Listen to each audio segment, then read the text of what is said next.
Hello friends, நம்ம இன்றைக்கி எதை பற்றி பார்க்க போகிறோம்னா இலக்கிய வரப்போகிற எபிசோடில் என்ன இன்ட்ரெஸ்டிங்கான சுவாரஸ்யமான விஷயம் நடக்க போதாங்க பார்க்க போகிறோம். வாங்க வீடியோக்குள்ளே போயிடலாம். இந்த அஞ்சலிக்கு பார்த்தீங்கன்னா யாருமே பண உதவி பண்ணுறதில்ல. அதே மாதிரி பார்த்தீங்கன்னா நம்மளுடைய இலக்கிய கையில் நல்லா வாங்கி கட்டிக்கிட்டு இருந்தாங்க சொல்ல முடியும். இதுக்கப்புறம் வேறு வழியே இல்லை.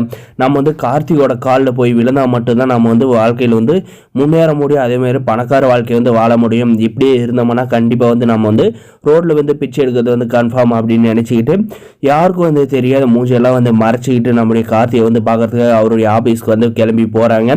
அந்த இடத்துல பார்த்தீங்கன்னா நம்ம கார்த்தியும் பார்த்தீங்கன்னா சரி ஏதோ பிஸ்னஸ் டீல் தான் பேச வந்துருப்பாங்க அப்படின்ற மாதிரி எதிர்பார்த்து இருந்தவருக்கு பார்த்தீங்கன்னா அந்த மூஞ்சை ஓப்பன் பண்ண அந்த ஓனியை ஓப்பன் பண்ணதும் பார்த்தீங்கன்னா அந்த அஞ்சலியோட முகம் தெரிஞ்சதும் பார்த்தீங்கன்னா உன்னை யார் இங்கே விட்டுது அப்படின்ற மாதிரி கோவப்பட்டு பேசுகிறாங்க.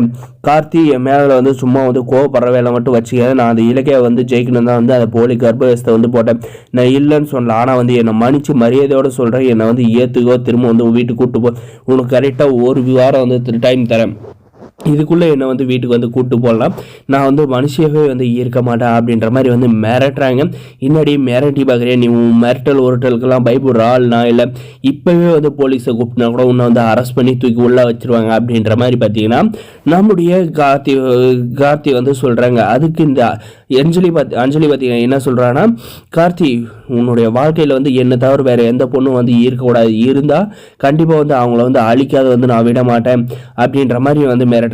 இந்த ஒரு வார டைமில் நீ என்னை கூட்டு வரலன்னா கண்டிப்பாக நான் சூசைட் பண்ணுறதுக்கு காரணம் நீதான்ற மாதிரி எழுதி வச்சுட்டு நான் செத்துருவேன் அப்படின்ற மாதிரி இந்த அஞ்சலி மிரட்டு போனது. நம்முடைய கார்த்தி பயந்துட்டு நம்ம இலக்கிய கௌதம் கிட்ட ஸோ இந்த விஷயத்தெல்லாம் சொல்கிறப்ப பார்த்தீங்கன்னா அவெல்லாம் அந்த மாதிரி பண்ணுற ஆளே இல்லை. நீ விட்டு தள்ளுற கார்த்தி, உன் வாழ்க்கையை நீ பாரு. அந்த அஞ்சலியோட மேட்ரு நாங்கள் பார்த்துக்குறோம். அவளை கூடிய சீக்கிரம் கோர்ட்டில் நம்ம மீட் பண்ணலாம் அப்படின்ற மாதிரி சொல்கிறாருங்க.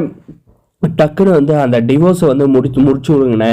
என்னால் அவளோட டார்ச்சர் தாங்க முடியல. இப்போ தான் என் வாழ்க்கையில் புது வசந்தம் வீசிச்சுன்னு நான் சந்தோஷமாக இருந்தேன். அந்த சந்தோஷத்தில் கல்யாண விதமாக இந்த அஞ்சலி வந்துட்டு போகிறா. இவளை திரும்ப நானெல்லாம் ஏற்றுக்கிற மாதிரி இல்லை அப்படின்ற மாதிரி ஸ்ட்ரிக்டாக சொல்கிறாங்க. நம்முடைய இலக்கியம் பார்த்தீங்கன்னா இந்த அஞ்சலி கார்த்திக் சரிப்பட்டு வர மாட்டா அப்படின்ற மாதிரி சொல்லிவிட்டு இவளை வெளியே விட்டா கண்டிப்பாக ஆபத்து. இவளை தூக்கி உள்ளே வைக்கணும் அப்படின்ற மாதிரி நம்ம கௌதம் கிட்டேயும் சொல்கிறாங்க.